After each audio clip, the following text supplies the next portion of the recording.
ഭക്തിയുടെ ലക്ഷ്യമായിട്ട് പറഞ്ഞിരിക്കുന്നത്. ഈ സംസാരമുക്തി എന്ന ലക്ഷ്യത്തിലേക്കുള്ള യാത്രയാണ് ജീവിതം. ഈ ജീവിത യാത്രയെ പ്രതിനിധാനം ചെയ്യുന്നു, സിംബോളിക്കലായിട്ട് നമുക്ക് പറഞ്ഞു തരുന്നു ശബരിമല തീർത്ഥാടനം. ഞാൻ ആ വിഷയത്തിലേക്ക് വരാം. ശബരിമല തീർത്ഥാടനം എന്താണ് എന്നുള്ളത് പലർക്കും അറിയില്ല, ആക്ച്വലി എന്താണ് സംഭവിക്കുന്നത് എന്നുള്ളത്. അപ്പൊ ഈ സംസാരമുക്തി എന്ന് പറഞ്ഞാൽ നമ്മൾ മനസ്സിന്റെയും ബുദ്ധിയുടെയും ദേഹത്തിന്റെയും തലത്തിലുള്ള അനുഭവങ്ങളെ നോക്കി കാണണം എന്നുള്ളതാണ് പറഞ്ഞു തന്നത്. ഇതിന് രണ്ട് വിധത്തിലുള്ള വഴികളുണ്ട്, മാർഗങ്ങളുണ്ട്.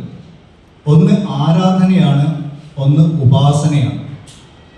ആരാധന എന്ന് പറയുമ്പോൾ നമുക്ക് എല്ലാവർക്കും അറിയാം, പൂജയായി, പ്രാർത്ഥനയായി, വ്രതമെടുക്കലായി, തീർത്ഥയാത്രയായി എല്ലാം, ഇതൊക്കെ ആരാധനയാണ്. ഇത് നമ്മൾ കൃത്യമായിട്ട് ചെയ്യാൻ തുടങ്ങുമ്പോൾ ചിത്തശുദ്ധി, നമ്മളുടെ ഉള്ളിൽ ശുദ്ധി ഉണ്ടാവാൻ തുടങ്ങും. അപ്പോൾ നമ്മൾ ഈശ്വരൻ എന്താണ് എന്ന് അന്വേഷിക്കുന്നു. അതുവരെ ഈശ്വരൻ ആരാണ് എന്നായിരുന്നു അന്വേഷണം. ഈശ്വരൻ എന്താണ് എന്ന് അന്വേഷിക്കാൻ തുടങ്ങും. ഒരിക്കൽ പരശുരാമൻ ദത്താത്രേയ മഹർഷിയുടെ അടുത്ത് പോയിട്ട് ചോദിച്ചത്, എനിക്ക് ആത്മോപദേശം പറഞ്ഞത് കഥാരൂപത്തിലാണ് ഋഷിമാരെപ്പോഴും നമുക്ക് പറഞ്ഞു തരും.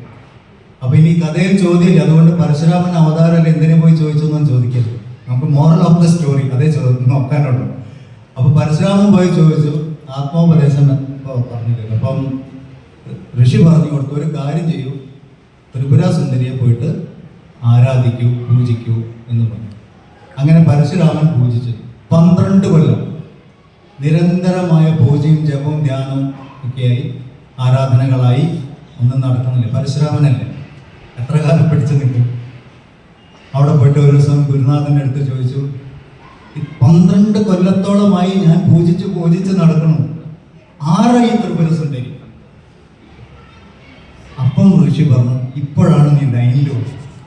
ഇത്രയും 12 വർഷം നീ ആരാധിച്ചത് കൊണ്ടാണ് ദൈവം ആരാണ് എന്ന് അന്വേഷിക്കാനുള്ള ബുദ്ധി നിനക്കുണ്ടായത്. അതുവരെ യെസ് സർ പറയില്ല നമ്മൾ, അതാണ് നമ്മൾ. അവിടെയല്ല ഭക്തി. ഭക്തി